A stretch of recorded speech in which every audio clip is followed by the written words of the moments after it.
हाँ, तो welcome to another video. अब हम लोग इस वीडियो में बात करने वाले हैं मेनली क्लास 12 एंड क्लास 11 के जितने भी directed writing and proposal writing के फॉर्मेट्स हैं उनको डिस्कस करने वाले हैं, ताकि जिसमें फॉर्मेट्स में मेनली कंफ्यूजन ना हो, है ना। एंड उनको मतलब हमारे बेसिकली आर्टिकल की मीनिंग क्या है उनके बारे में थोड़ी बहुत आगे पीछे की बातें भी कर लेंगे, तो कि ताकि थोड़ा आइडिया भी लग जाए इसमें लिखना क्या होता है, कैसे लिखना होता है। ठीक है, तो अब बढ़ते हैं अपने फर्स्ट में आर्टिकल राइटिंग पे। ठीक है, हाँ, तो सबसे पहले हमारे पास है आर्टिकल राइटिंग। देखो, इसमें सबसे पहले डॉक्यूमेंट में आर्टिकल राइटिंग के बारे में लिखा है कि आर्टिकल राइटिंग होता क्या है। तो देखो, feature article is a piece of writing that may be addressed to a past event, मतलब किसी पास्ट इवेंट के बारे में लिख रहे हैं, और अ पर्टिनेंट इशू, किसी इशू के बारे में लिख रहे हैं, या फिर किसी थीम के बारे में लिख रहे हैं, है ना। It may be a newspaper article, ये न्यूज़पेपर आर्टिकल हो सकता है, या फिर किसी मैगजीन और जर्नल के लिए भी हम लिख सकते हैं ये आर्टिकल राइटिंग। फिर it may B persuasive, informative, entertaining और डिस्कर्सिव इन नेचर, है ना। और it expresses writers personal views, ये हमारे राइटर जो लिख रहा होता है उसके पर्सनल व्यूज होते हैं। पर्सनल, है ना, कि मतलब उसका इस ओवरऑल टॉपिक पे पर्सनली मतलब क्या माइंडसेट है, कि हाउ मतलब वो कैसा सोचता है इस टॉपिक को लेकर, इस चीज को लेकर, है ना। तो it is a personal view basically. इसमें क्या क्या इंक्लूड होता है, हमारी हेडिंग, बायलाइन और formal tone. These are the part of article writing. The format यानी कि हेडिंग होनी चाहिए, बायलाइन होनी चाहिए, फॉर्मल टोन। जैसे इधर सबसे पहला क्वेश्चन, सैंपल क्वेश्चन गिवन है कि write a feature article in about 300 words to be published in your school magazine on topic. Topic का नाम गिवन है, जनरली टॉपिक का नाम गिवन होता है। अगर गिवन है तो वही टॉपिक का नाम लेना एज इट इज, नहीं तो अपने हिसाब से जो टॉपिक से रिलेटेड नेम है वो टाइटल में हम लोग को लिख देना, सिंपली हेडिंग में, है ना। जिसमें लिखा है टॉपिक का नाम द इंपॉर्टेंस ऑफ स्पोर्ट्स। तो बेसिकली हम लोग मैंने इधर फॉर्मेट लिखा है, फॉर्मेट कुछ इस तरीके से, ये लिखने वाली चीज नहीं, मैं जो लिख रहा हूं इधर ये लिखना है। जैसे कि इधर लिखा मैंने the importance of sports, centrally aligned होना चाहिए, एकदम बीचों बीच, है ना, कुछ इस तरीके से सेंट्रली अलाइंड, है ना। ये थोड़ा सा उस साइड है, बट मैं क्योंकि इस साइड से भरी तो मैंने थोड़ा सा इस वजह से उस साइड लिखा है ना, वरना ये सेंट्रली अलाइंड है। फिर उसके बाद राइट साइड पे लिखना है कि आप, जैसे इसमें स्कूल मैगजीन के लिए लिखना था तो आप लिखोगे आज स्टूडेंट रिपोर्टर। अगर किसी नॉर्मल न्यूज़पेपर आर्टिकल के लिए लिखना है तो हम लिख देंगे कि मतलब रिपोर्टर, या फिर बाय जो भी मतलब बाय स्टाफ रिपोर्टर, बाय, है ना, जो भी हम जिसके भी द्वारा लिख रहे हैं, कोई भी लिख रहा है ना, इधर हम लोग क्या लिख देंगे, बाय अ स्टूडेंट रिपोर्टर, है ना। ये एक ही लाइन में होगा, राइट साइड में गिवन है क्योंकि, है ना, एक ही लाइन में है, और राइट साइड में लिखेंगे सच दैट पूरा अकोमोडेट हो जाए एक ही लाइन में, है ना। तो ये हम लोग का ये हो गया हेडिंग, और ये हो गया हम लोग का ये बायलाइन। फिर उसके बाद हम लोग जो अपना एम्पलीफिकेशन ऑफ पॉइंट्स करेंगे, जो जो पॉइंट्स गिवन है, inculcate discipline, builds team work, has health benefits, develops leadership qualities, leads to character building, provides career options, इन सब पे पॉइंट का एम्पलीफिकेशन करना है। इस पे हमको एक्सपैंड करके एक एक पैराग्राफ अलग अलग पैराग्राफ में लिखना है। एक ही पैराग्राफ में मत लिख देना, अलग अलग पैराग्राफ में अच्छा अच्छा करके लिखना, क्योंकि इसमें बोला गया कि पैराग्राफ वाइज लिखने पे मार्क्स मिलेंगे, है ना, कि डायरेक्टेड राइटिंग में, है ना। तो इस वजह से यहाँ पे अलग अलग करके लिखना। और ये सबसे पहले हेडिंग, राइट साइड में जो भी हमारा स्टूडेंट रिपोर्टर है, या फिर जो भी रिपोर्टर है उसका मतलब स्टाफ रिपोर्टर, जो भी लिखना है लिख दो। एंड देन उसके बाद हम लोग अपने पर्सनल व्यूज के लिए, पर्सनल व्यूज क्योंकि आर्टिकल पर्सनल व्यूज शो करता है, तो हम लोग वो लिखेंगे पॉइंट्स को एम्पलीफाई करके, है ना, एक्सपैंड करके ओवरऑल, है ना। तो कुछ इस तरीके का हमारा है आर्टिकल राइटिंग का फॉर्मेट। अब बढ़ते हैं नेक्स्ट पे। हाँ, अब नेक्स्ट हमारे पास आता है बुक रिव्यू। बुक रिव्यू में ये हमारा फॉर्मेट लिखा है, और कैसे मेन हेडिंग लिखना है वो लिखनी है। सबसे पहले name of the book and author. Name of the book ऐसे कोटेशंस में सिंगल कोट में करके, the picture of Dorian Gray by Oscar Wilde, है ना। इस तरीके से इसमें गिवन है हमारा फॉर्मेट, है ना, कि किस तरीके से हमें लिखना है। तो इसमें ऐसे सिंगल कोट में गिवन है the picture of Dorian Gray by Oscar Wilde, author का नाम और बुक का नाम ऐसे लिखा है। फिर उसके बाद हम लोग को डायरेक्ट स्टार्ट कर देना। इसमें बाय लाइन रिक्वायर नहीं होती है, इसमें खुद ही काउंसिल ने लिख के दिया है कि इसमें बाई लाइन रिक्वायर्ड नहीं है। फिर उसके बाद हम लोग को प्रॉपर अपने जितने भी पॉइंट्स हैं उनको एम्पलीफाई करना स्टार्ट कर देना है। उसमें क्या क्या होनी चाहिए बातें, जॉनरा होना चाहिए, ब्रीफ समरी, है ना, विदाउट रिवीलिंग सरप्राइज एलिमेंट्स। हम लोग को ब्रीफ समरी दे देनी है कि क्या क्या हुआ इसमें विदाउट रिवीलिंग सरप्राइज एलिमेंट्स, मतलब कुछ ऐसी चीज नहीं बता देनी है कि हमारा मतलब इंटरेस्ट ही खत्म हो जाए, कि मतलब सीधा वो बुक रिव्यू पढ़े तो उसका इंटरेस्ट जागना चाहिए। ये नहीं होना चाहिए कि अरे यार तुमने कैरेक्टर का मतलब तुमने मेन प्लॉट ही बता दिया कि फाइनल क्लाइमैक्स हुआ क्या था, किसने किसको क्या किया, तो वो नहीं होना चाहिए कि कोई मतलब रिवीलिंग सरप्राइज एलिमेंट्स, हम लोग को सरप्राइज वाली चीजें रिवील नहीं करनी है। एक समरी ऐसे बांध देनी है ताकि जो रीडर पढ़े उसके लिए एक ऐसा मतलब बुक रिव्यू पढ़ के वो हो जाए माइंड में कि अब इतना इंटरेस्टिंग बुक रिव्यू था कि मुझे वो बुक अब पढ़ने का मन कर रहा है, समथिंग लाइक दैट, है ना। ऐसा नहीं कि तुमने रिवील कर दिया वो सोचे कि पढ़ने का फायदा ही क्या है, हमें तो कहानी ऐसे ही पता चलेगी बिना बुक पढ़े, है ना। तो ऐसा होना चाहिए। फिर characters and plot where necessary, कि जिसका जिसका कैरेक्टर मेन हो, उसका प्लॉट मेन हो, वो हम लोग को बताना है कि यहाँ क्या हुआ था क्या नहीं हुआ था।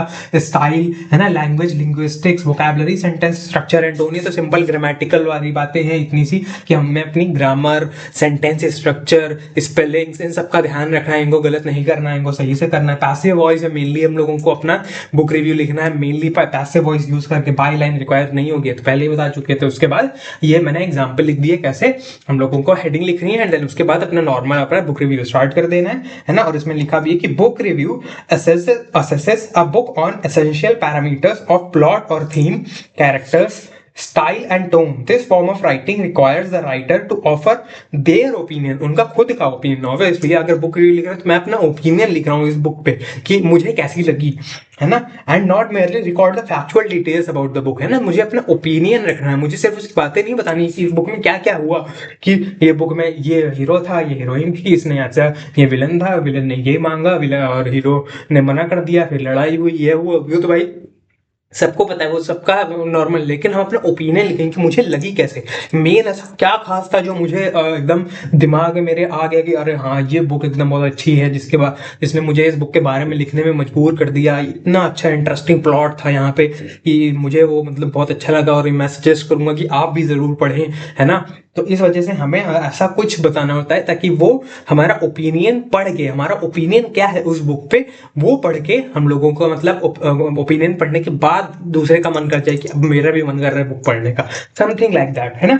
तो कुछ इस तरीके से हम लोगों को बुक रिव्यू लिखना होता है, ठीक है। अब पढ़ते हैं अपने नेक्स्ट टॉपिक पे। हाँ, तो अब हमारे पास नेक्स्ट आता है न्यूज़पेपर रिपोर्ट। देखो न्यूज़पेपर रिपोर्ट सबसे पहले होता क्या है वो बता देता हूँ। Newspaper report is a factual Chronicle of an incident event that has already taken place, है ना। हम लोग किसी एक ऐसे फैक्ट और इवेंट की बात करते हैं जो ऑलरेडी हो चुका है, यानी कि न्यूज़पेपर में वही ना हेडलाइंस वगैरह जो आती हैं, सनसनीखेज खबर, है ना, वैसे टाइप का, है ना। It is always written in past tense. Past tense में हम लिखते हैं कि ऐसा हुआ, क्योंकि चीज हो चुकी है। अब हम लिख रहे हैं तब वो चीज हो चुकी है, ऑब्वियसली तभी लिख रहे हैं, है ना। लेकिन हम ये प्रेजेंट टेंस में लिखते हैं हेडलाइन को, क्योंकि इसमें लिखा है ये प्रेजेंट टेंस में रहती है। The intention is to inform the readers about an incident or event that has happened. हमारा ये इंटेंशन रहता है कि जो भी मतलब हमारा न्यूज़पेपर की रिपोर्ट पढ़े, जो भी हमारा ये आर्टिकल पढ़े, वो उसको पता चल जाए कि अच्छा क्या क्या हुआ, क्या क्या उससे हमको पता चलता है, आसपास क्या खबर फैल रही है, क्या क्या हो रहा है ना। Such form of writing has a specific structure which needs to be followed. ऐसी राइटिंग का कुछ एक स्ट्रक्चर होता है जो फॉलो करना जरूरी है, जिसमें ये चीजें इंक्लूडेड है। हेडलाइन प्रेजेंट टेंस में होनी चाहिए, शॉर्ट एंड कैची, छोटी सी और कैची, मतलब देख के ही मतलब पढ़ने का मन करता है, अरे ये कैसी खबर है, मतलब कि ओ अच्छा ये हो गया शहर में, और अच्छा ये ऐसा भी कुछ हो रहा है, मुझे तो पता ही नहीं था।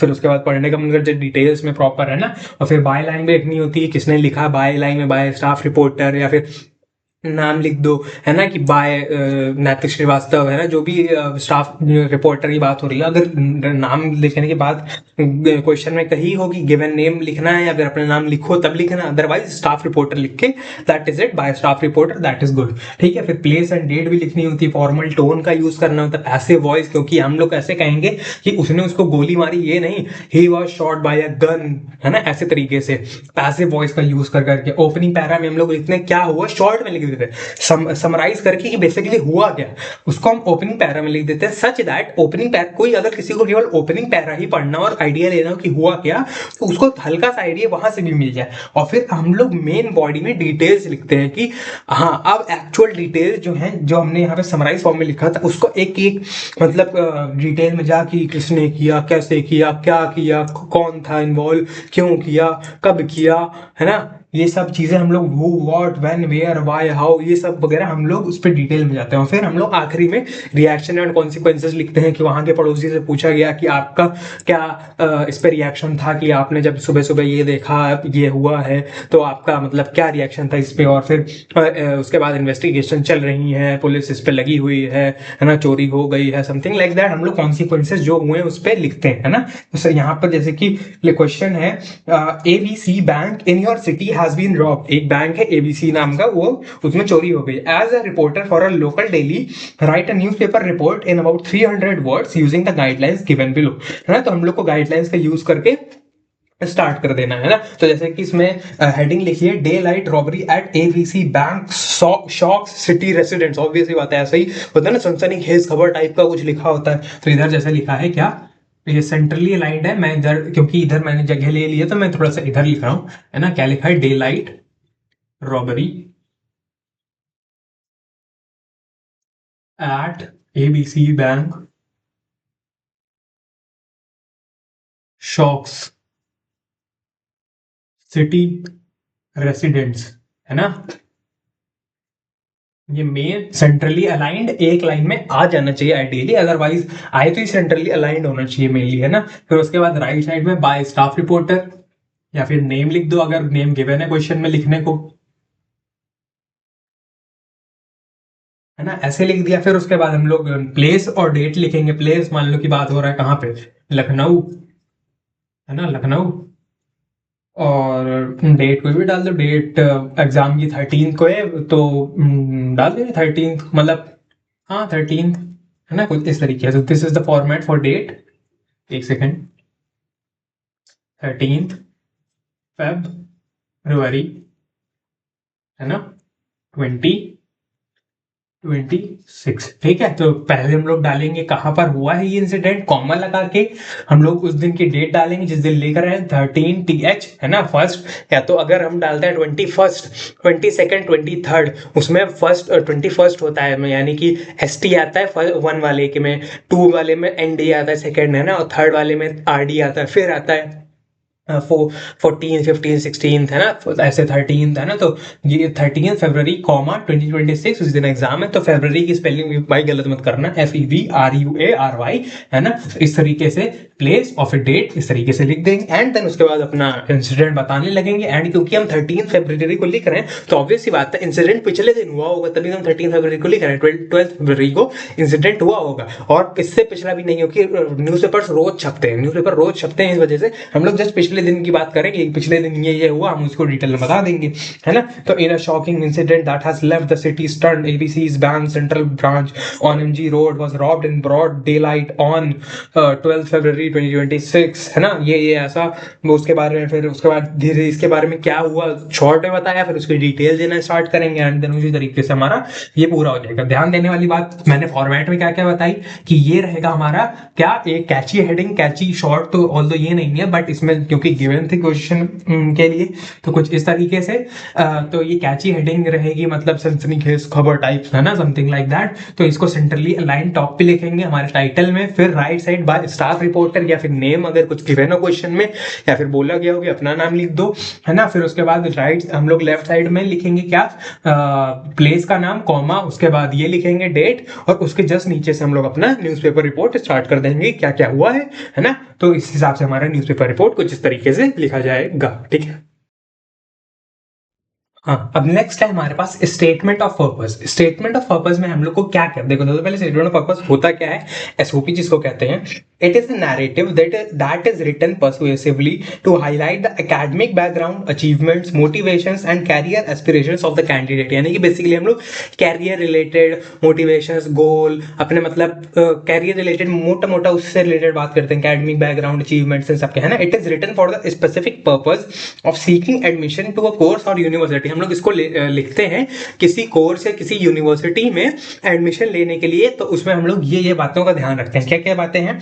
सबसे पहले इंट्रो, अपने बारे में बताना, इंट्रोडक्शन देना, हम क्या है, मैं क्या हूँ, है मतलब मेरा नाम क्या है, मैंने क्या क्या किया है ना. कैरियर गोल्स एंड मोटिवेशन, मुझे मतलब कैरियर में क्या क्या अचीव करना है, मैं क्या चाहता हूँ अचीव करना, मेरा मोटिवेशन क्या है, मैं ऐसा क्यों करना चाहता हूँ, मुझे इससे क्या मिलेगा, फायदा क्या होगा, है ना. फर्स्ट पर्सन अकाउंट मतलब मैं आई वर्ड का यूज करूंगा, I want to do this, है ना. आई मतलब ऐसे खुद से बोलूंगा, ऐसा नहीं कि आई क्या मतलब फर्स्ट पर्सन अकाउंट मतलब सिंपल ना कि I want to do this, I am here to prove this, I am here to do this, है ना, समथिंग लाइक दैट. तो आई वाले वर्ड का ज्यादा यूज करना है, फर्स्ट पर्सन अकाउंट में बोलना है ना. फिर एकेडमिक बैकग्राउंड बताना, स्कूलिंग कहाँ से करी, सब्जेक्ट्स क्या क्या रहे आपके, है ना, और अचीवमेंट्स क्या क्या रह चुकी हैं ओवरऑल अभी तक, है ना. तो एकेडमिक बैकग्राउंड खुद के बारे में बताना, एक्सपीरियंस क्या क्या रहा है, मतलब किसी आप अगर किसी कोर्स या किसी यूनिवर्सिटी में जा रहे हो तो हो सकता है मतलब उस कोर्स को आप क्यों लेना चाहते हो, क्या रिसर्च आपने पहले से कर रखी है जो आप वो वही वाली फील्ड चुन रहे हो, वही कोर्स चुन रहे हो, वही यूनिवर्सिटी चुन रहे हो, क्या रिसर्च, क्या इंटर्नशिप्स रिलेटेड टू कोर्स आप कर चुके हो, है ना. तो आपके पास कितना एक्सपीरियंस है उससे related. Why this course and university, मतलब आप हमारी यूनिवर्सिटी क्यों चुन रहे हो, आपके पास कोई और भी ऑप्शन हो सकता है बट आपने हमारी ही क्यों चुनी, यही कोर्स क्यों चुना, यही यूनिवर्सिटी क्यों चुनी, इसमें क्या ऐसा खास है जो आपको इसकी तरफ अट्रैक्ट करता है, कुछ खास होगा तभी आप ये चुन रहे हो ना, ये वाली बात लिखनी है ना. फिर वाई पर्सनल इंटरेस्ट, वही पर्सनल इंटरेस्ट कुछ खास होगा तभी आप चुन रहे हो. फिर personal qualities, what you bring to the programme, मतलब आपके अंदर क्या खूबियां हैं, हम आपको क्यों यूनिवर्सिटी में एडमिशन दें, आप हमारे लिए क्या कर दोगे, हम आप ऐसा क्या आप में होगा खास जो मतलब हम आपको एडमिशन दें एंड आप हमारे लिए करोगे जो आप जिसकी वजह से हमारा यूनिवर्सिटी ऊपर और आपके मतलब ऊपर बढ़ता चला जाए, ऊपर की तरफ, है ना, जिसका ग्रोथ होता चला जाए, है ना, आपकी तरफ से. फिर उसके बाद अपना नाम एट द एंड लिखना होता है ना. तो कुछ इस तरीके से हमारा एसओपी होता है. जैसे इसमें क्वेश्चन में लिखा है, write as statement of purpose in about 300 words expressing your desire to join a prestigious university to pursue higher education in your chosen field. You may use the following points: personal background, academic achievements and qualifications, internships, projects or extracurricular involvement, interest in the chosen field, suitability for the program, future goals and contribution to the university, है ना. तो कुछ इस तरीके से हमारा ये question है. अब सबसे पहले हेडिंग में क्या लिखते हैं हम लोग, हेडिंग में यही लिखते हैं statement of purpose as it is but capital में पूरा, है ना, क्योंकि इसमें कैसे दिया पूरा कैपिटल में, तो स्टेटमेंट ऑफ पर्पस, है ना, कुछ इस तरीके से गिवन है ना. तो इस तरीके से हम लोग लिखेंगे. फिर उसके बाद अपने स्टार्ट कर देंगे लिखना है, इसमें कोई बाई लाइन कुछ नहीं. और फिर आखिरी में हम लोग राइट साइड पे अपना नाम लिख देंगे. ऐसे नैतिक मैंने लिख दिया ना, नैतिक श्रीवास्तव, जगह नहीं तो मैंने थोड़ा सा नीचे लिख दिया, बट हाँ इतनी सफिशिएंट स्पेस रखना कि एक ही लाइन में आ जाए पूरा नाम, है ना. तो ऐसे राइट साइड में नाम लिख देंगे क्योंकि इसमें भी राइट साइड में ही गिवन है क्योंकि नेम, इस वजह से हमारा स्टेटमेंट ऑफ पर्पस लिखना स्टार्ट करेंगे. पूरा यहाँ तक जितने भी पॉइंट्स हैं उनको एम्पलीफाई करेंगे, उनको एक्सपैंड करके अच्छे से 300 वर्ड्स के आसपास लिख देंगे एंड देन फाइनली अपना नाम एट द एंड लिखेंगे राइट साइड, क्योंकि इसमें राइट साइड में गिवन है ABC करके गिवन है. मैं अभी इसको भी अटैच कर दूंगा इसी डिस्क्रिप्शन में, है ना, डिस्क्रिप्शन में और कॉमेंट में भी पिन कर दूंगा, है ना. तो वहां पे देख लेना फॉर्मेट्स वगैरह, ठीक है. ओवरऑल ये हमारा स्टेटमेंट ऑफ पर्पस कैसे लिखा जाता है, इसका रोल क्या है, इसका फॉर्मेट क्या है, सब कुछ मैंने बता दिया. तो होपफुली समझ में आया होगा, है ना. अब बढ़ते हैं फिर नेक्स्ट पे. हाँ, अब नेक्स्ट हमारे पास स्पीच राइटिंग और ये सिर्फ 2026 बैच के लिए है. इसके बाद स्पीच राइटिंग खत्म. इसके बाद के बैचेस के लिए स्पीच राइटिंग नहीं है. उसके लिए क्या आएगा अभी मैं जस्ट उसको ही बता दूंगा, है ना. तो स्पीच राइटिंग है इस केवल जो जस्ट बैच अभी 2026 का पेपर लिखने वाले हैं उनके लिए, है ना. तो उसमें क्या क्या बातें ध्यान रखना है सबसे पहले मैं बता देता हूँ स्पीच राइटिंग होता क्या है एंड देन उसी के साथ एक्सप्लेन करता चला जाऊंगा. देखो, speech writing is a persuasive form of writing that convinces the reader of the writers stance, है ना. तो अपने राइटर जो मतलब कहना चाह रहा है तो वो बेसिकली अपने शब्दों से कन्विंस करना चाह रहा है जो मतलब सुन रहा है उसको, है ना, उस तरीके से। तो it is written in first person, ये फर्स्ट पर्सन में लिखा जाता है, मतलब वही आई एम डूइंग दिस, मैं ऐसा सोचता हूँ, माई ओपिनियन इज दिस, है ना, अपने खुद के ओपिनियन, और आई का यूज करना, आई वर्ड का यूज करते हुए लिखना है ना। I, it is written in first person and engages directly with the audience readers, यानी कि हम लोग को जो भी पढ़ रहा है रीडर या फिर जो ऑडियंस जो स्पीच सुन रही है उसके साथ डायरेक्टली एंगेजमेंट करना है। एंगेजमेंट मतलब बातचीत, वार्तालाप तरीके से हम लोग को ऐसे बोलना है कि what do you think should be done here, something like that, है ना। तो मतलब ऐसा लगे कि ऐसा तुमने बोला what do you think should be done here, उसके बाद एक हल्का सा पॉज लिया, तो तब तक ऑडियंस ने सोचा, भले ही ऑडियंस ने जवाब नहीं दिया, फिर तुमने ही खुद से जवाब दिया, बट ऑडियंस ने सोचा ऐसा, इसमें तो ऑडियंस इन्वॉल्व हुई, तुमने, तुम्हारे बोलने में ऑडियंस इन्वॉल्व हुई, तुम्हारे मतलब ऐसे तरीके बॉडी लैंग्वेज से ऑडियंस उस चीज में ऐसा लग रहा है कि हाँ वो ऑडियंस भी तुम्हारे साथ स्पीच में पार्टिसिपेट कर रहे, इस तरीके से बोलना है ना। तो और क्या है, the purpose of speech determines it's tone and style. जो पर्पस होता है स्पीच का वो क्या डिटरमिन करता है कि हमारा टोन क्या होना चाहिए, हमारा स्टाइल क्या होना चाहिए बोलने का, है ना।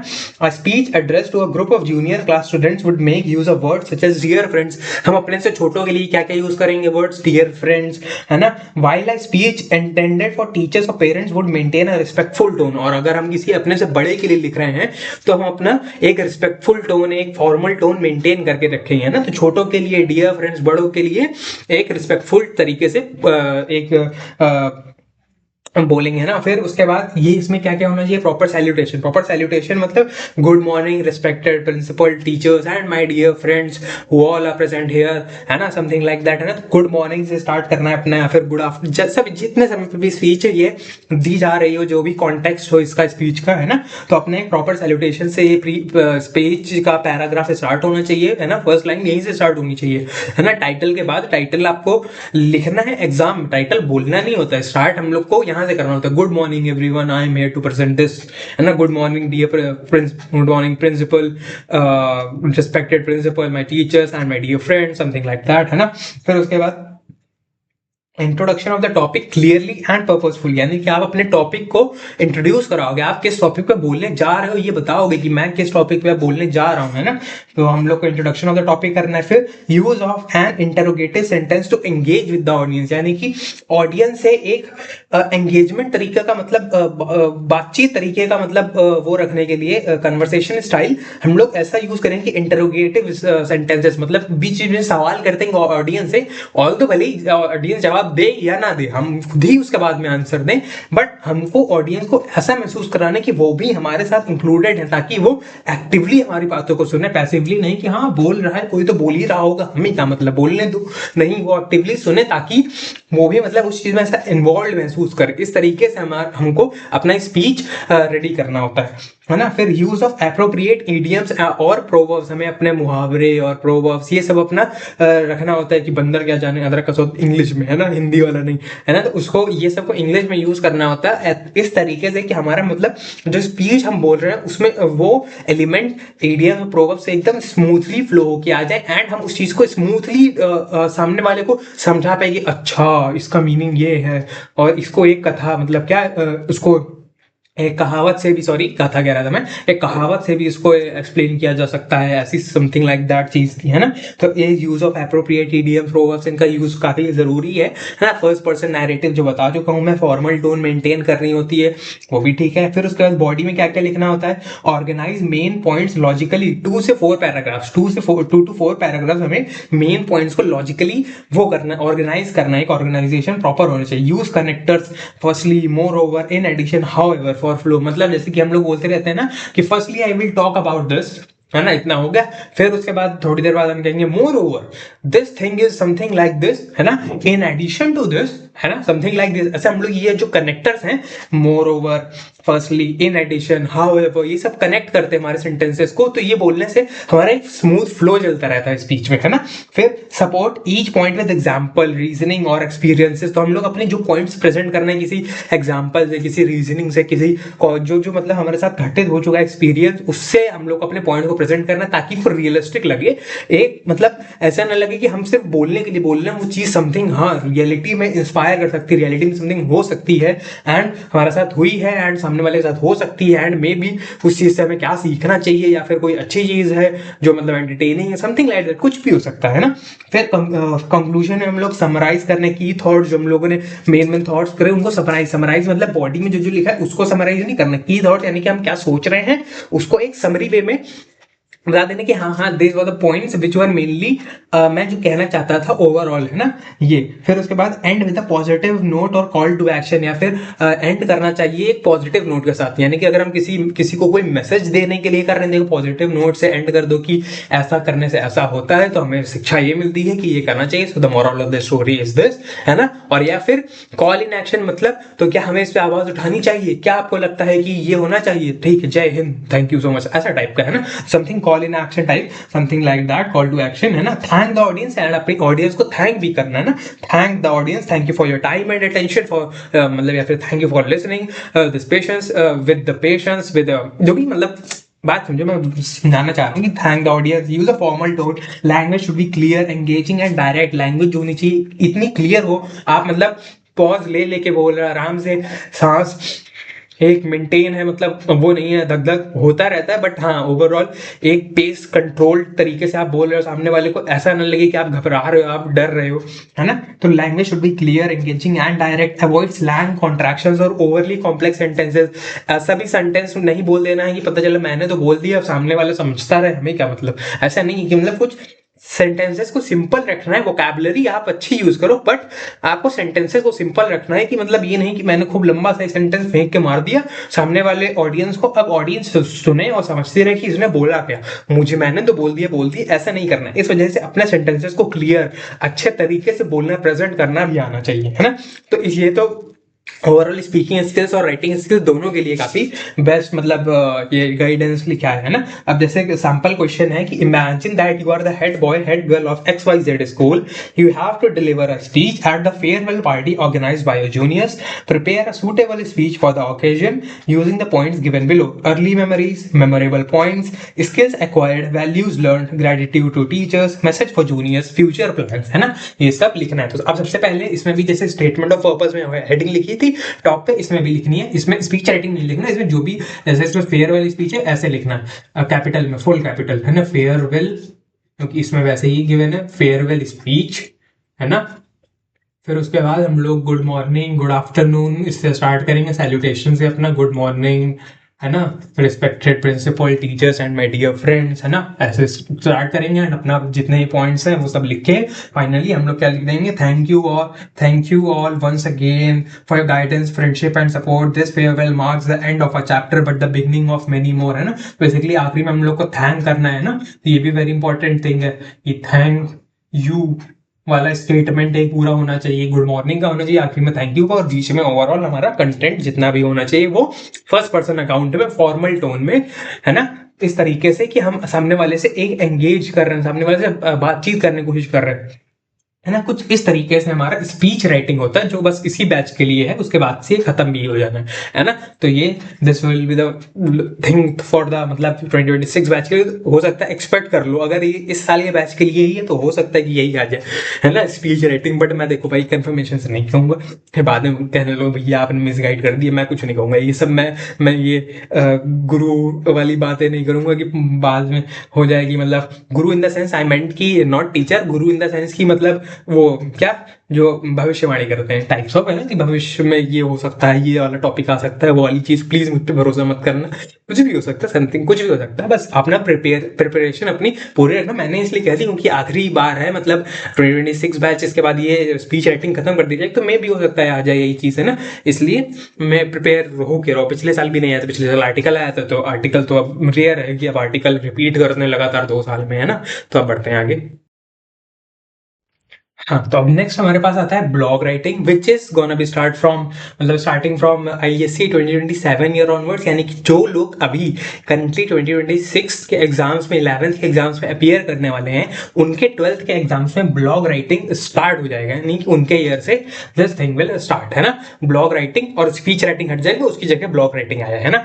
तो ये हमारा फॉर्मेट है, मैं इसका पहले समझा देता हूँ क्या क्या है ना। तो a blog is a website owned by an individual और organisation and use to share their thoughts, opinions, personal experiences, insights, information, etc. on subjects of their interest. It can reflect opinions, experiences or information in a relaxed conversational tone. Basically blog basically एक होता है website तरीके का होता है जो या तो पर्सनल हो सकता है या ऑर्गेनाइजेशन का हो सकता है, और उसमें हम लोग अपनी पर्सनल एक्सपीरियंसेस है ना, ओवरऑल अपने इंफॉर्मेशन, इनसाइट्स है ना, अपना मतलब ओवरऑल क्या क्या मतलब पर्सनल बातें, पर्सनल इन द सेंस की खुद के एक्सपीरियंस से शेयर करते हैं। पर्सनल बातें ये नहीं सीक्रेट लीक कर रहे हैं, वो नहीं है ना, अपने थॉट शेयर कर सकते हैं, हमारी क्या थिंकिंग है इस चीज को लेकर, किसी चीज को लेकर, पर्सनल थिंकिंग, कन्वर्सेशनल, हम किसी बातचीत के वे में बात कर सकते हैं, टोन में, है ना।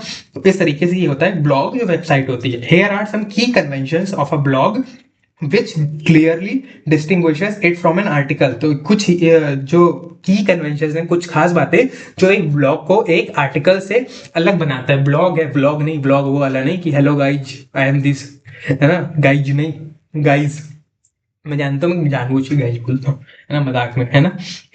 हाँ, नेम ऑफ द ब्लॉग, इसमें ब्लॉग का नाम होना चाहिए। आर्टिकल में बेसिकली जो हेडिंग होती है, टाइटल हम लोग वही देखते हैं, जैसे कि फॉर एग्जाम्पल फ्लाइंग फीट, है ना, flying feet for a running club, the student room for study skills, है ना, ये ब्रैकेट में लिखा है ना, फ्लाइंग फीट किसके लिए, रनिंग क्लब के लिए, स्टूडेंट रूम स्टडी स्किल्स के लिए, लोन वुल्फ सोलो ट्रैवल्स के लिए, है ना, सोलो ट्रैवलर्स के लिए बेसिकली। तो ये नेम ऑफ द ब्लॉग है बेसिकली, है ना, etcetera. Title of the blog post, for example how to prevent dehydration during a run, what to do on the day before the exam, 10 tips for first time women travellers, etcetera, है ना। Since this is a website into which a series of post are regularly published, a sense of continuity should be visible.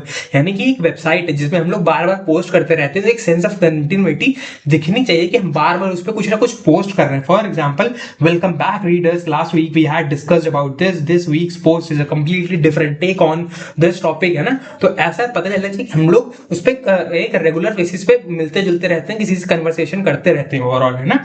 Eight the end of the post there could be a note on what to expect in the next post, है ना। और उसमें and में हम लोग ये बता सकते हैं कि अगले पोस्ट में आप क्या एक्सपेक्ट कर सकते हैं, अगले ब्लॉग में मैं क्या आपको मतलब प्रोवाइड कर सकता हूँ जो रीड कर ले आप, और आपको उसमें मतलब एंटरटेनमेंट या फिर इन टर्म्स ऑफ कुछ थॉट्स, कुछ अच्छे थॉट्स, कुछ सीखने को मिले, है ना।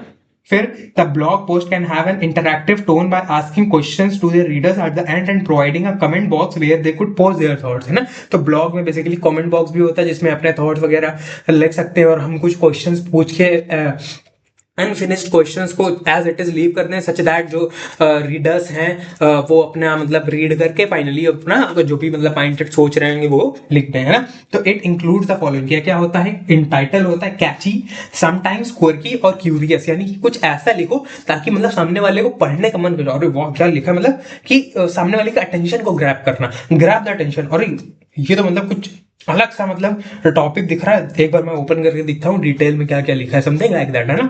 फिर बायलाइन एंड डेटलाइन हमको लिखना होता है। Introduction start with a hook, a question, a story और एन इंटरेस्टिंग फैक्ट, और by referring to previous post, है ना। किसी एक हुक से स्टार्ट, हुक मतलब ऐसा मतलब कि पहली लाइन अगर वो पढ़े, पहले तो उसने टाइटल पढ़ के ओपन कर लिया पोस्ट, अब पोस्ट ओपन कर लिए, वो पढ़ना स्टार्ट कर रहा है, पोस्ट स्टार्ट कर रहा है पढ़ना, तो उसको आगे तक पढ़ता रहे, ऐसा हुक बना लेना, मतलब उसको नजरें उसकी वहीं पर जमाए रखनी है, ऐसा कुछ लिखना है। तो शुरुआत में हम लोग कोई ऐसा सवाल पूछते हैं, क्या आपको लगता है कि एलियंस होते हैं, ऐसा, है ना, समथिंग लाइक दैट, है ना। कि स्टार्ट विद हुक, एक क्वेश्चन, या फिर कोई एक स्टोरी बना दो, कोई भी स्टोरी, मतलब कि मेरे साथ ऐसा ऐसा हुआ समथिंग, और इसी के साथ ये एक्सपीरियंस शेयर कर रहा हूँ, है ना। फिर क्या, फिर कोई इंटरेस्टिंग फैक्ट पता है आपको, ऐसा ऐसा दुनिया में 500-600 लोग ऐसे हैं जो खाली मतलब ऐसे स्पेशल पीपल हैं, समथिंग लाइक दिस, है इंटरेस्टिंग फैक्ट। या फिर अपनी प्रीवियस पोस्ट से कुछ रेफर करते हुए लिख देना, है ना। मेन बॉडी में हम लोग को 2 से 3 पैराग्राफ्स लिखने हैं, सबके की पॉइंट्स मे और मे नॉट बी विद सब हेडिंग्स हो भी सकती है, नहीं भी हो सकती है, अपनी मर्जी पे, है ना। और टोन कैसा होना चाहिए, पर्सनल एंड कन्वर्सेशन, मतलब पर्सनली हम ऐसा लग रहा है कि जैसे अपने इनफॉर्मली बात कर रहे हैं किसी से, कि बस बातचीत कर रहे हैं, बस हम उसको लिख रहे हैं ताकि जो रीड करे वो हमको बाद में जवाब दे सके, है ना। बातचीत कर रहे हैं, वन वे बात कर रहे हैं, बट ओवरऑल हम से कुछ ऐसे भी तरीके खोज रहे हैं कि हाँ बोल रहे हैं, समथिंग लाइक दैट, कि क्वेश्चन पूछते जा रहे हैं, वो हमको बाद में रिप्लाई कर देगा कमेंट बॉक्स में, है ना। तो इस तरीके से, जैसे मैं अभी बात कर रहा हूँ, मैं तो ये अज्यूम करके बात कर रहा हूँ कि समथिंग कोई पीछे है जो देख रहा होगा, थोड़ी देर में देखेगा, मैं रिकॉर्ड शूट करके अपलोड करूंगा तब, है ना। लेकिन अभी तो मैं तो अभी कैमरा से बात कर रहा हूँ ना, बिल्कुल इस तरीके से, है ना।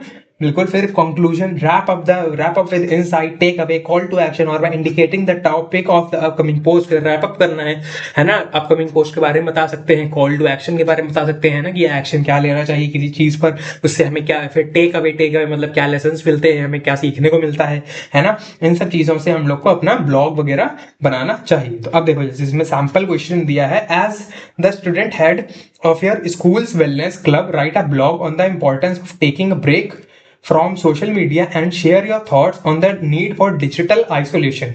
The blog will be posted on the official website of Wellness Club. Title, Byline and Dateline, Human Overdependence on Technology, Psychological Impact, Immediate Feelings, Once Disconnected from Gadgets, Encouraging Others to Detox, Conclusion।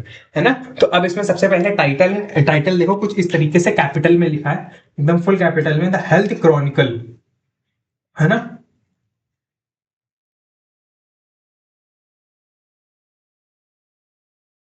एक second. हाँ, the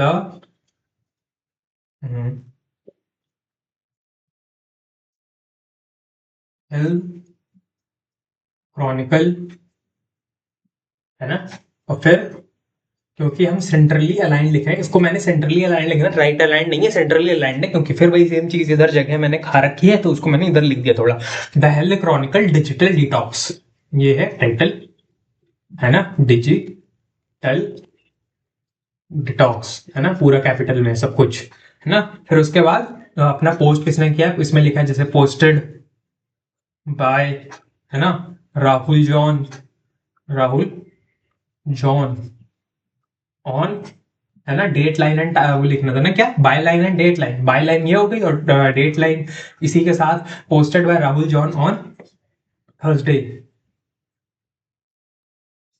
है ना, 3 जुलाई 2025 ना। इसमें ये example ऐसे लिखा है ना, फुल स्टॉप नहीं, सॉरी, है ना। कुछ इस तरीके से byline and dateline एक ही लाइन में लिख देना है ना, ओवरऑल। फिर उसके बाद हम लोग सब हेडिंग्स लिखना चाहो तो लिख लो सब हेडिंग, जैसे कि why we all need to unplug sometimes, जैसे इसमें सब हेडिंग लिखी है वाई वी ऑल, तो वो बेसिकली वो फॉर्मेट में हम लोग का बेसिकली इतना है कि title, byline and dateline, फिर इंट्रो वगैरह स्टार्ट करना है। Welcome back readers, this week we are going to reflect on the need for detoxing digitally for those who detox and cleanse their bodies at regular intervals. That this term may sound familiar, but for those who do not, let me explain what it connotes, है ना, something like that, है ना। फिर उसके बाद हम लोग सब हेडिंग्स डालते जाएंगे, एंड देन फाइनली बता देंगे कि give yourself a digital detox, just one, the world will not end, but you might find a little more of yourself in the silence. Disconnect to reconnect with yourself.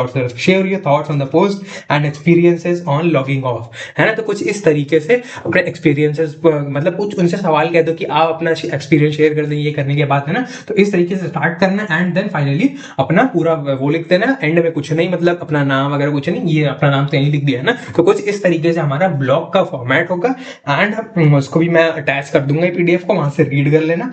तो hopefully ये पूरा भी जितने भी directed writings के formats है hopefully समझ में आए होंगे, इनके बारे में जो जो मैंने बताया वो समझ में आया होगा। तो अब बढ़ते हैं अपना प्रपोजल राइटिंग के फॉर्मेट एंड उसके बारे में बात करने पे, ठीक है। हाँ, तो अब नेक्स्ट बारी आती है प्रपोजल राइटिंग। तो इसमें बहुत ज़्यादा फॉर्मेट में ज़्यादा इशू है नहीं। सबसे पहले हम लोग स्टार्ट करते हैं, सबसे टॉप पे लिखते हैं क्या, प्रपोजल टू या फिर प्रपोजल फॉर दिस, है ना। जैसे इसमें है question, as the school leader you have been given the responsibility of organizing a school trip for the students of classes 11th and 12th to a place of historical importance. Write a proposal in about 150 words stating the steps you would take to successfully organize the trip. तो वही same proposal, proposal for क्या, proposal for किसके लिए, proposal हम किस चीज के लिए लिख रहे हैं, proposal for organising a school trip, है ना। Proposal for organising a trip to historical place, proposal for organizing, है ना, अ ट्रिप, मतलब अ ट्रिप टू, है ना, हिस्टोरिकल प्लेस, है ना, समथिंग लाइक दैट, है ना, कुछ इस तरीके से। बहुत ज्यादा लंबा नहीं होना चाहिए, है ना, बहुत ज्यादा हमारा ये अपना ये जो होना चाहिए, ये बहुत ज्यादा मैंने लंबा लिख दिया, बट हाँ इतना नहीं होना चाहिए, बस 5-6 वर्ड्स का, जैसे कि इतना ठीक है। Proposal for organising a trip, इतना ठीक है ना। टू हिस्टोरिकल प्लेस ऑलरेडी ज्यादा बड़ा है, तो इसको इतना कर दो बस, दैट इज इट। तो इसको सेंट्रली अलाइन रखना है, बिल्कुल एकदम बीचों बीच centrally align. Proposal for organising a trip, simply इस तरीके से हम लोग का टाइटल हो जाएगा, है ना। Title must be centre aligned, the title should be around 5-6 words, 5-6 words का ऑलमोस्ट होना चाहिए, बस that is it. Centrally aligned, मेरा थोड़ा राइट अलाइंड है, थोड़ा सा इधर मान लेना, इधर शिफ्ट कर लेना, ठीक है। फिर उसके बाद हेडिंग इंट्रोडक्शन, उसका मतलब फिर लिखना है ऐसे हम लोग को, क्या हेडिंग लिखो, हेडिंग लिख के अपना स्टार्ट कर देना। हेडिंग, हेडिंग के बारे में क्या लिखना है कि the heading should have maximum of 2 sentences, 2 sentence होने चाहिए एट मैक्स, यानी कि 2 से ज्यादा सेंटेंसेस हेडिंग में नहीं होने चाहिए, है ना। और हेडिंग में हम लोग क्या करना चाहिए, बताना है the student should introduce the topic here with just a glimpse of what और how the plan can benefit the institution, यानी कि हमको ये बताना होता है यहाँ पर, जैसे ग्लिम्स, हल्का से वो देना होता है, क्या हिंट टाइप का, कि हमारे इस ऑर्गेनाइज करेंगे ट्रिप से तो हमारा क्या फायदा होगा, हम हिस्टोरिकल प्लेसेस के बारे में जान पाएंगे, हमारा कल्चर के बारे में जान पाएंगे, हम बुक्स के अलावा और कुछ जान पाएंगे ना। तो हेडिंग में ये थोड़ा सा 2 एट मैक्स 2 सेंटेंसेस में, दैट इज इट, हेडिंग में लिख दिया ओवरऑल टर्म, है ना। तो हेडिंग में मैक्सिमम 2 सेंटेंसेस में पैराग्राफ वाइज लिखना है, पॉइंट वाइज नहीं लिखना है, पैराग्राफ वाइज लिखना है, 2 सेंटेंसेस एट मैक्स, है ना। एंड एक और बात क्या थी कि हमको बस एक ग्लिम्स देना है कि हम क्या इसमें एक्सपेक्ट कर सकते हैं, व्हाट टू एक्सपेक्ट, जैसे मूवी का ट्रेलर होता है ना, बिल्कुल वैसे ही आपको ट्रेलर टाइप यहाँ बताना है कि आप एक्सपेक्ट क्या कर सकते हो हमसे, कि मतलब हम आप क्या इसमें होगा वो जो होने वाला है। तो हेडिंग में ये लिखना है। फिर उसके बाद बात आती है हमारा ऑब्जेक्टिव्स की, है ना। ऑब्जेक्टिव्स, ऑब्जेक्टिव्स, है ना, उसमें हम लोग को क्या लिखना है, ऑब्जेक्टिव्स में बेसिकली हम लोगों को लिखना है कि the objective should include at least 2 points, at least 2 points होने चाहिए, 2 to 3 पॉइंट्स आर सफिशिएंट, 2 से 4, है ना, 2 के 4 आसपास, तो 2 कम से कम होने ही चाहिए, एक नहीं चलेगा, 2 होने ही चाहिए कम से कम, है ना, कम से कम 2 पॉइंट्स ऑब्जेक्टिव में होने चाहिए। And objective should be written in paragraph form, objectives को पैराग्राफ फॉर्म में लिखना है, पॉइंट वाइज में नहीं। ऐसा खुद काउंसिल ने ISC 2025 स्पेसिमेन पेपर में बोला हुआ है कि आपको ऑब्जेक्टिव्स को पैराग्राफ फॉर्म में लिखना है, पॉइंट वाइज में नहीं। मैं रीड कर देता हूं, the objective should be written in the form of a paragraph not point wise, तो यानी कि 2 पॉइंट्स लिखने हैं, उनको पैराग्राफ फॉर्म में लिखना है, ठीक है। फिर बात आती है the student is suppose to introduce 2 distinct reasons for such a proposal, हमको ऑब्जेक्टिव्स में रीजन लिखना है कि हम चाह क्या रहे हैं, कि why do I want this trip to happen, मैं क्या चाह रहा हूं, इससे क्या बेनिफिट होगा ओवरऑल, है ना। तो ऐसा हम क्या इससे फायदा मिल जाए, कुछ हम ऐसा कुछ सीखना चाह रहे हैं, कुछ ऐसा पर्टिकुलर चीज है जो हम ऐसा मतलब खुद से चाह रहे हैं कि ये हो जाए, कंप्लीट हो जाए, है ना। तो वही लिखा है कि the student suppose to introduce 2 distinct reason, 2 अलग अलग रीजन इसमें लिखने होते हैं ऑब्जेक्टिव्स में, फॉर सच ए प्रपोजल, इस प्रपोजल की 2 अलग अलग रीजंस, है ना। It may be the benefits of it और from the receiving end as well as the institution, इसमें रिसीविंग एंड या फिर मतलब जैसे कि स्टूडेंट्स हैं हिस्टोरिकल प्लेसेस जा रहे हैं तो उनका क्या फायदा होगा, और इंस्टीट्यूशन का क्या फायदा होगा, इंस्टीट्यूशन को मतलब मॉनेटरी फायदा हो रहा है या फिर किसी और तरीके से फायदा हो रहा है ना, और बच्चों का हिस्टोरिकल प्लेसेस में कल्चर जानने में और वो बढ़ेगी, है ना, क्या इंटरेस्ट बढ़ेगा, है ना। तो ये सब चीजें उसमें लिखना है ऑब्जेक्टिव्स में कि हमारा रीजन क्या है, व्हाई डू वी वांट कि दिस टू हैपन, और इसमें जो लिख रहे हैं वो हेडिंग से अलग होना चाहिए, हेडिंग और ऑब्जेक्टिव को मिक्स मत कर देना कि हेडिंग्स में कुछ कुछ लिख दिया भाई ऑब्जेक्टिव में वही चेप दिया, नहीं भाई, अलग अलग लिखना, objective paragraph wise at least 2 points अलग अलग, हेडिंग एटलीस्ट 2 सेंटेंसेस, इसमें 2 पॉइंट्स है, उसमें 2 सेंटेंसेस फर्क है, उसमें 2 सेंटेंसेस का मतलब 2 सेंटेंस 2 फुल स्टॉप चाहिए, इसमें 2 पॉइंट का मतलब 2 अलग अलग पॉइंट, भले ही हमारे पास कॉमा फुल स्टॉप 2-3 होंगे चल जाएगा, लेकिन हमारे पास पॉइंट 2-3 रीजन 2-3 हो, 2 हो, है ना, ऐसा कुछ, है ना। फिर ये हमारे ऑब्जेक्टिव्स हो गए। फिर बारी आती है हमारा लिस्ट ऑफ मेजर्स, है ना, लिस्ट ऑफ मेजर्स, है ना, जिसको हमको पॉइंट वाइज लिखना होता है, 1 2 मिनिमम 4 पॉइंट्स, 1 2 3 4 पॉइंट, तो इसमें हम लोग को वो बताना होता है कि हम लोग मतलब करेंगे क्या क्या क्या क्या करेंगे, तो ये हो जाएगा, है ना। The list of measures must be at least 4 points, है ना, 4 इन नंबर, एटलीस्ट 4 होने चाहिए हमारे list of measures. It should be a coherent plan of action that you propose to use while setting up your club, यानी कि एक plan of action क्या क्या होगा, यानी कि बस आएगी इतने बजे, मैं चाहता हूं कि दिस मे हैपन, कि मतलब बस सबको रिसीव करे आके, हम यहाँ यहाँ जाना चाहते हैं, हमारा मतलब ये इसका हमारा उसका ऑर्गेनाइजेशन क्या हो जाए कि मतलब हिस्टोरिकल प्लेस जाना है तो मतलब वी वांट कि बसेस अरेंज्ड हो जाए सही टाइम पर, है ना। और हमें क्या क्या चाहिए कि सही टाइम पर मतलब और क्या कि सब लोग मतलब इस टाइम तक आ जाएं, टीचर्स को मतलब टीचर्स को एज गाइडेंस वो क्या उसके रोल के लिए लगा दें कि मतलब to guard the students, not the right word, to मतलब सुपरवाइज द स्टूडेंट्स, ताकि वो मतलब स्टूडेंट्स पर निगरानी रखें और देखें कि कौन क्या कर रहा है ना। तो इस तरीके के हमारे कुछ लिस्ट ऑफ मेजर्स कि हम चाह क्या रहे हैं, किस तरीके से हमारा ये जो प्लान है ये एग्जीक्यूट हो, किस तरीके से हो, क्या क्या उसमें इंक्लूड होना चाहिए, है ना। It should be coherent plan of action that you propose to use while setting up your club, ठीक है। फिर try to use the word may, इसमें बोला गया है कि try to use the word may क्यों? मे इंडिकेट सजेशन, हम जिसको प्रपोजल लिख रहे हैं उसको हम सजेस्ट कर रहे हैं, उसको ऑर्डर नहीं दे रहे हैं कि यू शुड डू दिस, नहीं भाई, हम उसको सजेस्ट कर रहे हैं कि यू मे डू दिस, आप ऐसा कर सकते हैं, ये आपकी मर्जी है, हम उसको सजेस्ट कर रहे हैं, हम उसको ऑर्डर नहीं दे रहे हैं, है ना। इस वजह से हमको कौन सा वर्ड यूज करना है? मे, है ना। तो try to use the word may in your list of measures as you propose the list of measures to be taken, क्योंकि हम प्रपोज कर रहे हैं अपने लिस्ट ऑफ मेजर्स को कि ये हो सकता है, हम ये नहीं कह रहे कि यही करो, आप पे वो नहीं, जरूरी नहीं, आप की मर्जी है, आप कर सकते हैं, आप हमसे हायर ऑथोरिटी, इसीलिए तो हम आपको प्रपोजल लिख रहे हैं कि आप अगर आपके पास कर सकते हैं तो प्लीज जरूर ये करिए। मिनिमम 4 पॉइंट, तो 5-6 पॉइंट लिखते हो और अच्छी बात है, मैक्सिमम 6 के बाद, उससे ज्यादा मत लिखो, टाइम वेस्ट होगा, है ना, ठीक है। फिर the final decision is to be made by the head of the institution, भाई कि मैं हम लोग लिख रहे हैं क्योंकि फाइनल डिसीजन उनको लेना है, हमको थोड़ी बताएंगे कि आप ये करो ही करो, आप करना ही करना है, वो उनकी मर्जी भाई। ऐसा भी वो जैसा चाहे, वो हमसे सीनियर है, वो हमसे ज्यादा इस ऑथोरिटी पर हैं, जो जानते हैं इसके बारे में, तो वो समझेंगे, वो बताएंगे, है ना। The words need to be formal and polite, हम लोग को फॉर्मल तरीके से लिखना है, पोलाइट हम लोग को ये नहीं ऐसा दोस्त को लिख रहे हैं कि आओ चलते हैं घूमने टाइप से, नहीं, ऐसा नहीं, थोड़ा फॉर्मल, थोड़ा पोलाइट वे में, इस तरीके से कि हम सामने वाले को वो हमारा एक ऑफिशियल है, कोई एक ऑथोरिटेटिव पर्सन है जिसको हम ये लिख रहे हैं, और हम उस ऑफिशियल से अपना सजेशन मांग रहे हैं, उससे बात करना चाहते हैं, सजेस्ट कर रहे हैं कि ऐसा हो तो हमारा फायदा होगा, तो आप इस पे जो भी टिप्पणी करना चाहें, समथिंग लाइक दैट, है ना, वो हो जाए। फिर उसके बाद कंक्लूजन या फिर जो लास्ट वाली लाइन होती है वो लिखनी होती है ना। One liner statement to end your proposal कि we hope that our proposal is accepted, something like that, है ना।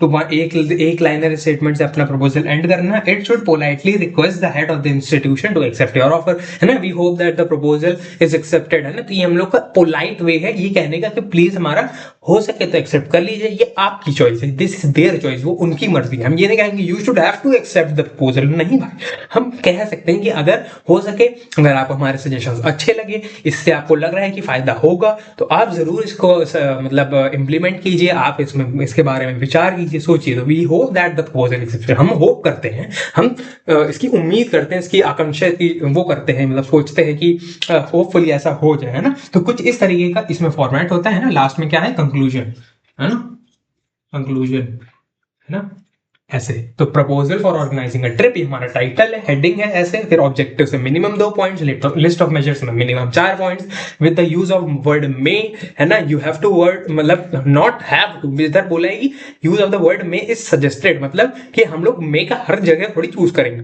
जहां जहां लगे कि ये सजेशन इज अप्रोप्रिएट, तो वहां वहां मे का हर सेंटेंस में जरूरी नहीं यूज करना, जिसमें लगे कि हाँ मैं यहाँ पर बेटर साउंड करेगा, कि वो मतलब हमें ऐसा ना लगे कि हम ऑर्डर दे रहे हैं, हमें ऐसा लगे कि हम सजेस्ट कर रहे हैं, इस वजह से मे का यूज करना। और फिर लास्ट में कंक्लूजन, एंड इसके साथ हमारा प्रपोजल खत्म होता है। अब इसके अराउंड बॉक्स बनाने की बात आती है, तो बॉक्स अगर बनाओगे तो प्रेजेंटेबल वे है, उसका मार्क्स नहीं होता है, बॉक्स नहीं बनाओगे मार्क्स नहीं कटेगा, बोर्ड में नहीं कटेगा, सिंपल एज इट इज, है ना। तो अगर बॉक्स नहीं बनाना है तो नहीं बनाओ, that is it, your choice, simply marks नहीं कटेगा उसका, है ना। बाकी बॉक्स बना दोगे तो भी कोई दिक्कत नहीं। और मतलब बेसिकली ये this is make your answer sheet थोड़ा प्रेजेंटेबल, थोड़ा अच्छा, थोड़ा सुंदर दिखने के लिए, दैट इज सिंपल, उसके लिए होता है, और किसी भी काम के लिए नहीं होता है बॉक्सिंग और अनबॉक्सिंग वगैरह, है ना, ठीक है। तो होपफुली ये वीडियो हेल्पफुल रही हो, है ना, चीजें सीखी हो, चीजें मतलब समझ में आई हो कि फॉर्मेट और इन चीजों इसमें क्या क्या, किसमें क्या क्या लिखना है।